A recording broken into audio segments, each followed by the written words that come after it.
عبداللہ بن سلام رضی اللہ عنہ فرماتے ہیں کہ مدینے میں حضور جب تشریف لائے تو میں نے سب سے پہلی بات جو نبی علیہ السلام کی مبارک زبان سے سنی، میرے آقا ارشاد فرما رہے تھے یا ایھا الناس، اے لوگو افشوا السلام، سلام کو عام کرو، واقیموا الطعام، کھانا کھلاؤ، وصلوا باللیل والناس نیام، اور رات کے اس پار اٹھ کے نماز پڑھو جب لوگ سو رہے ہو، تدخلوا الجنۃ بالسلام، سلامتی کے ساتھ جنت میں داخل ہو جاؤ گے، سبحان اللہ، سلامتی کے ساتھ جنت میں داخل ہو جاؤ گے۔ سلام کو عام کرنا یہ تکبر سے بچاتا ہے، عاجزی پیدا کرتا ہے، بندے کی انا کو فنا کرتا ہے،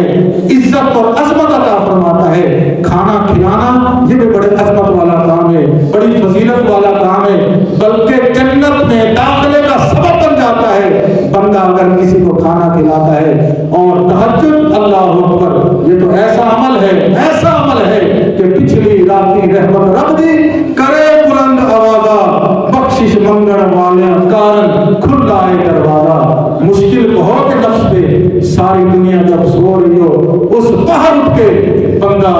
وضو کر کے رب کی بارگاہ میں سجدہ ریز ہو جائے، نفس پہ بڑا شاق ہے، بڑا مشکل ہے، لیکن فضیلت بڑی ہے، برکت بڑی ہے۔ اس وقت اللہ پاک کی رحمت صدا لگاتی ہے کوئی بخشش مانگنے والا اس کو بخش دیا جائے، ہے کوئی روزی میں برکت کا طالب اس کی روزی کو بڑھا دیا جائے۔ اس وقت جب بندہ سجدے کی حالت میں رب کا قرب حاصل کرتا ہے اور پھر ہاتھ اٹھا کے دعا مانگتا ہے، اللہ میرے گناہ معاف فرما، مولا میرا رزق بڑھا دے، اللہ مجھے اپنا قرب عطا فرما دے، مالک کی عزت کی قسم، پھر بندے کی دعا رد نہیں ہوتی بلکہ اللہ قبول کا شرف عطا فرماتا ہے۔ میرے پیارے اسلامی بھائیوں،